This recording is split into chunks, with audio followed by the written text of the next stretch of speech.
तो साथियों नमस्कार, जय हिंद और जय भारत। दोस्तों, एक और शानदार फैसला आर्मड फोर्सेस ट्राइब्यूनल का। बंदा भर्ती होता है लड़के के तौर पर सन 1960 में और रिक्रूट के तौर पर उसे चुना जाता है 1963 में, और लो मेडिकल कैटेगरी होने की वजह से उसको इनवैलिड आउट फ्रॉम सर्विस कर दिया जाता है 1970 में। 10 साल से कम क्वालिफाइंग सर्विस थी उसकी और इसलिए उसको किसी भी प्रकार की पेंशन नहीं दी गई। वो नॉन पेंशनर था, ना ही उसको सर्विस एलिमेंट दिया गया और ना ही डिसेबिलिटी एलिमेंट दिया गया। लेकिन फिर उसने पूरी उम्मीदें खो दी कि भाई डिपार्टमेंट ने रिजेक्ट कर दिया तो अब उसे मिलेगा नहीं। फिर कहीं से उसको पता चला होगा, पता चलने के बाद उम्मीद जागी कि ऐसा भी हो सकता है, और फिर लास्ट में उसने आर्मड फोर्सेस ट्राइब्यूनल का रुख किया और केस फाइल किया इनवैलिड पेंशन देने का। रूल क्या है? 10 साल से कम क्वालिफाइंग सर्विस उस समय पे अगर थी तो इनवैलिड पेंशन या सर्विस एलिमेंट का हक नहीं था, डिपार्टमेंट रिजेक्ट कर देता था। तो जब पॉलिसी में कुछ ऐसा नहीं था तो उसने भी फिर काफी लंबे समय तक ये नहीं विचार किया कि कोर्ट का भी रुख करना चाहिए। लेकिन देर ही सही दुरुस्त आए। वो कहावत है ना कि जब आंख खुले तभी सवेरा है, तो आंख इनकी लेट खुली लेकिन जब खुली तो सवेरा हुआ। और एएफटी में जब इन्होंने अपना केस फाइल किया तो कोर्ट ने क्या चीजें ऑब्जर्व की, किन कारणों से आर्मड फोर्सेस ट्राइब्यूनल ने उनके हक में फैसला दिया और इनवैलिड पेंशन ग्रांट करने का फैसला जो है सरकार को दिया कि इस सैनिक को इनवैलिड पेंशन दिया जाए। तो वो पूरा मामला मैं आपको अभी जजमेंट में दिखाऊंगा। इसलिए आपसे कहते हैं कि यदि आपका डिसेबिलिटी पेंशन रिजेक्ट कर दिया है डिपार्टमेंट ने और आप उम्मीद कर रहे हैं कि आगे आपको मिलने के चांसेस नहीं है, तो ये आपका भ्रम है। क्योंकि कई फैसले ऐसे आ रहे हैं आर्मड फोर्सेस ट्राइब्यूनल से जिसमें कि डिपार्टमेंट के द्वारा डिसेबिलिटी एलिमेंट या डिसेबिलिटी पेंशन या monthly impairment relief initial claim के तौर पर अगर रिजेक्ट कर दी गई है, अपील डाली, अपील भी रिजेक्ट कर दी गई है, तो कई ऐसे मामले हैं जब उन्होंने एएफटी का रुख किया तो एएफटी ने उनके हक में फैसला सुनाया। और बहुत से मामले ऐसे भी हैं कि एएफटी के द्वारा जो फैसले दिए गए हैं पूर्व सैनिकों के फेवर में डिसेबिलिटी पेंशन या डिसेबिलिटी एलिमेंट ग्रांट करने का, उन फैसलों को सरकार ने हाई कोर्ट में भी चैलेंज किया है। और ऐसा भी देखने में आया है कि कई मामले ऐसे हैं जो कि हाई कोर्ट में सरकार ने चैलेंज तो किया लेकिन सरकार की अपीलें खारिज हो गई हैं। बहुत से मामले ऐसे हैं और अंततः पूर्व सैनिक के हक में ही फैसला रहा और उनके जो पीपीओ हैं वो बनना शुरू हुए और बाकी जो बकाया है वो पैसा उनको आने लग गया। इसलिए अगर आपका डिसेबिलिटी पेंशन यदि रिजेक्ट हो गया है, इनिशियल क्लेम आपका रिजेक्ट हो गया, तो पक्का कोर्ट का रुख करें। क्यों रुख करें? 2 मुख्य कारण हैं। पहला कि जब आप भर्ती हुए उस समय क्या आपको वो बीमारी थी या नहीं, इस चीज को डिसाइड कर लें। यदि नहीं थी तो क्या सर्विस डॉक्यूमेंट में किसी प्रकार का कोई डिसेबिलिटी रिकॉर्डेड था, वो भी आप सोच विचार कर लें। दूसरा, सर्विस के दौरान आपको कोई डिसेबिलिटी हुई है जिसकी वजह से आपको लो मेडिकल कैटेगरी कर दिया है। तो ये 2 प्रमुख कारण हैं जिनकी वजह से आपको कोर्ट का रुख करना चाहिए।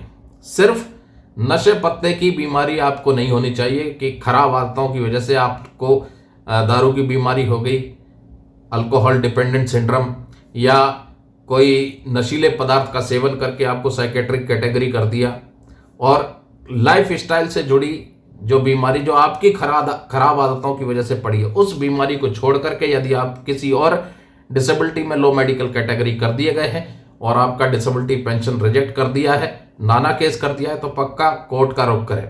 हमारी बहुत अच्छी एडवोकेट की टीम है जो इन मामलों के ऊपर बहुत अच्छा एक्सपर्टीज रखती है। आपका बेहतर से बेहतर पिटीशन तैयार करके कोर्ट में चैलेंज करेगी। ये हमारा नंबर है, अगर आप संपर्क करना चाहते हैं तो इस नंबर पर आप हमसे संपर्क कर सकते हैं। तो चलिए इस मामले को जो है विस्तार से आपको दिखाते हैं जजमेंट में कि कोर्ट ने क्या ऑब्जर्व किया और क्या वो कारण थे जिसकी वजह से इनवैलिड पेंशन ग्रांट करने का फैसला इस पूर्व सैनिक के फेवर में आया, जिसे कि नॉन पेंशनर घोषित कर दिया गया था। तो साथियों, आप देख सकते हैं ये वो जजमेंट है जिसमें कि काफ़ी चीज़ें ऑब्जर्व की थी कोर्ट ने, और फिर उसके बाद क्या क्या दलीलें हुई और क्या वो कारण थे, कौन से पॉलिसी थी जिसके कारण इस पूर्व सैनिक को इनवैलिड पेंशन मिल गई। चलिए शुरुआत से शुरू करते हैं। तो आप देख सकते हैं ये लेटेस्ट जजमेंट है 12 जनवरी 2026 का। ठीक है, 12 जनवरी 2026 का ये बिल्कुल लेटेस्ट जजमेंट है। और यहां पर आ जाइए, मामले के ऊपर चलते हैं। यहां पर आप देखेंगे जो सैनिक था, मांग की गई है कि जो इनकी सर्विस थी वो 10 साल से कम थी। कितनी कम थी? शॉर्टफॉल अगर आप देखेंगे 7 महीने 6 दिन कम पड़ रहे थे 10 साल होने में, जिसकी वजह से इनको किसी भी प्रकार की पेंशन सेंशन नहीं हुई, ना ही डिसेबिलिटी एलिमेंट मिला और ना ही सर्विस एलिमेंट मिला। ठीक है, मांग की गई है कि भाई इनवैलिड पेंशन दिया जाए। ठीक है, ऑनरेबल सुप्रीम कोर्ट का एक जजमेंट है, आप देख सकते हैं ये वो सुप्रीम कोर्ट ऑफ इंडिया का जजमेंट है जो कि union of India versus ex gunner Sinchetti Satyanarayana और 42 और लोगों ने डाला था। उस पर जो सुप्रीम कोर्ट ने फैसला दिया वो मामला भी सामने आया है। ठीक है, 1973 से पहले के जो पेंशनर है जिनकी 10 साल से कम क्वालिफाइंग सर्विस है, उस मामले पर। ठीक है, अब चलते हैं मामले पर। ब्रीफ समझिए। बंदा जो है एनरोल हुआ इंडियन आर्मी में एज ए बॉय, एक लड़के के तौर पर भर्ती हुआ था। कब?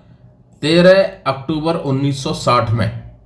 और उसके बाद वो एनरोल हुआ एज ए रिक्रूट 10 अप्रैल 1963 में, और इनवैलिड आउट कर दिया गया था फ्रॉम सर्विस 7 मार्च 1970 में। मतलब 10 साल से कम सर्विस थी उसकी। लो मेडिकल कैटेगरी में डिस्चार्ज इनवैलिड आउट कर दिया था। मेडिकल कैटेगरी उनकी EEE थी। ठीक है, on being found medically unfit to serve further, भाई मेडिकल अथॉरिटी को लगा कि अब ये आगे सर्विस नहीं कर सकते हैं अपनी डिसेबिलिटी की वजह से, तो उनको इनवैलिड आउट कर दिया गया था। ठीक है, आफ्टर रेंडरिंग कितनी सर्विस हो गई थी? 9 साल 4 महीने 26 दिन उनकी टोटल सर्विस थी। 9 साल 4 महीने और 26 दिन। ठीक है, फिर बंदे ने वेट किया कि भाई कुछ इनवैलिड पेंशन मिल जाए, कुछ डिसेबिलिटी पेंशन मिल जाए, लेकिन किसी प्रकार का कोई कम्युनिकेशन रेस्पोंडेंट यानी सरकार की तरफ से नहीं मिला। फिर 2022 में एक चिट्ठी डाली, एक रिप्रेजेंटेशन डाली बंदे ने कि उनको कुछ जवाब मिल जाए, और लेकिन उसका भी कोई जवाब नहीं दिया गया। फिर उसके बाद उसने AFT में ओरिजिनल एप्लीकेशन फाइल कर दी। ठीक है, अब जो एप्लीकेंट का वकील है, learn council for the applicant, उन्होंने सबमिट किया कोर्ट में कि बंदा जो है वही कहानी, कब भर्ती हुआ, फिर रिक्रूटमेंट में कब आया, और कब उसको इनवैलिड आउट फ्रॉम सर्विस कर दिया मेडिकली अनफिट होने की वजह से। वो चीज़ यहाँ पर दर्शाई गई है। ठीक है, और सरकारी वकील ने कह दिया भाई जो पॉलिसी थी सरकार की उसके मुताबिक नहीं मिलना चाहिए इनको इनवैलिड पेंशन या सर्विस एलिमेंट, क्योंकि इनकी 10 साल से कम क्वालिफाइंग सर्विस थी। ठीक है, अब सुप्रीम कोर्ट का एक जजमेंट है। चलिए आगे कोर्ट ने क्या ऑब्जर्व किया वो मैं आपको बताता हूं। अब यहां जो AFT यानी कोर्ट कहती है, for adjudicating of the issue involved in the instant case we need to address the point whether the applicant is entitled to disability pension / invalid pension having served less than 10 years। Court कहती है सबसे पहले तो हमें इस चीज को address करना है कि जो एप्लीकेंट है क्या वो डिसेबिलिटी पेंशन या इनवैलिड पेंशन के लिए जो है एंटाइटल्ड है या नहीं, क्योंकि उसकी 10 साल से कम क्वालिफाइंग सर्विस है। ठीक है, अब इस मामले में ये जो एक मामला है एंटाइटलमेंट रूल्स 1982 का। ठीक है, अब यहाँ कोर्ट कहती है applicant invalid out from service किया गया लो मेडिकल कैटेगरी होने की वजह से, क्योंकि वो मेडिकली अनफिट था फर्दर सर्विस के लिए। टोटल सर्विस 9 साल 4 महीने और 26 दिन थी। इस रिगार्ड में rule 4 entitlement rules for casualty pensionary awards 1982 का वो डिफाइन करता है इनवैलिडेशन को इस तरीके से। ये सारी चीज़ें हैं उसके अंदर। ठीक है, उसके बाद एक जो केस है Sukhwinder Singh versus union of India का, वो भी सामने आया। उसका पैरा 9 ये डिफाइन करता है क्या, we are of the persuasion therefore the firstly any disability not recorded at the time of recruitment must be presumed to have been caused subsequently and unless proved to the contrary to be a consequences of military service। कोई भर्ती के समय अगर disability नहीं थी तो वो जो है मिलिट्री सर्विस की वजह से मानी जाएगी, क्योंकि वो मिलिट्री सर्विस के दौरान हुई थी। और ये पूरी उसकी कहानी है, 3-4 पैराग्राफ में इस मामले का जो है चीज़ें सामने आई। उसके बाद एक आर्मी हेडक्वार्टर का लेटर था। ठीक है, 2012 का, ये IHQF-MOD आर्मी का लेटर था 29 दिसंबर 2012 का, जो कहता है reduction of court cases withdraw conceding in court cases regarding grant of service element to those invalided out prior to 1973 with less than minimum qualifying service for pension as prescribed from time to time. ठीक है, army headquarter का एक letter है 29 दिसंबर 2012 का, जो कहता है कि कोर्ट केस को रिड्यूस किया जाए या विड्रॉ किया जाए, क्योंकि सरकार कंसीडर कर रही है 1973 से पहले जो भी इनवैलिड आउट हुआ जिनकी सर्विस 10 साल से कम थी उन मामलों के ऊपर। और पैरा 3 और 4 अगर आप देखें तो पैरा 3 और 4 इस लेटर का वो इम्पोर्टेंट है इस मामले को डिसाइड करने का। कोर्ट कहती है कि जो सरकार का ये जो लेटर है आर्मी हेडक्वार्टर का 2012 का 29 दिसंबर 2012 वाला, इसका पैरा 3 और 4 इस मामले को डिसाइड करने में पर्याप्त माना जा सकता है। क्या है पैरा 3 में, ऑन 23 फरवरी 2012 23 फरवरी 2012 रक्षा मंत्री के इंस्ट्रक्शन पर, ठीक है, रक्षा मंत्री जी के इंस्ट्रक्शन पर जो the matters was finally considered to by the MOD and in case of SLP number, एक SLP फाइल हुई थी union of India versus ex gunner Sinchetti Satyanarayana और 42 अलग लोगों ने, तो टोटल हो गए 43 के 43 केसेस को सरकार ने बल्क में विड्रॉ कर लिया था, क्योंकि मान लिया था रक्षा मंत्री के निर्देश के द्वारा कि वो कंसीड कर रहे हैं। अब डायरेक्शन क्या थी रक्षा मंत्री जी की, as per direction of honourable रक्षा मंत्री इट हैज नाउ बीन, यहां से समझो, it has now been decided by the government to extend the benefit of service element to all affected cases of pre-1973 period with effect from 1st January 1973, thus putting an end to an issue which led to hundreds of litigations in the past more than 5 decades।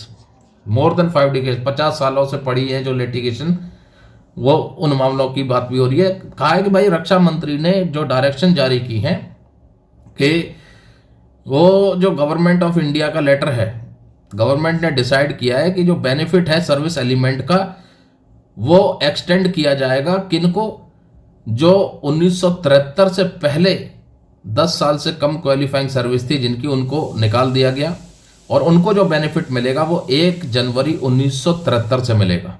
Last में जो है AFT ने observe किया है शिवदास वाले मामले को लेकर के, और जो लेटर था 29 फरवरी 2012 का आर्मी हेडक्वार्टर का लेटर, तो applicant being a case of pre-1973 retiree he is entitled for invalid pension from 3 years from 3 preceding years from the date of filing the original application, उसको एंटाइटल किया।